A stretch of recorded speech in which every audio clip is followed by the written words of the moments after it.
Hər vaxtınız xeyir olsun əziz izləyicilər. Dünəndən bura Afət Fərman qızının bütün açığı canlı yayımları, köhnə, təzə, nə varsa hamısını mənə göndərirsiniz.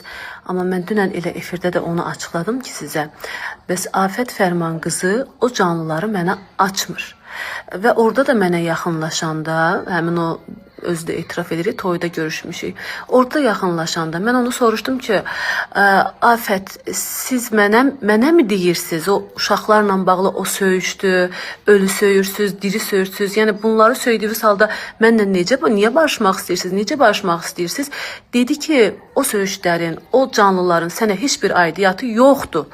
Hətta bir məndən düşmənçilik yaparan, məndən protiv olan bir sənət yoldaşımın adını çəkdi. Dedi ona aiddir. Rusiyada sevgilisi var, odur budur. Və bir şey də qeyd elədi ki, düzdür, orada mən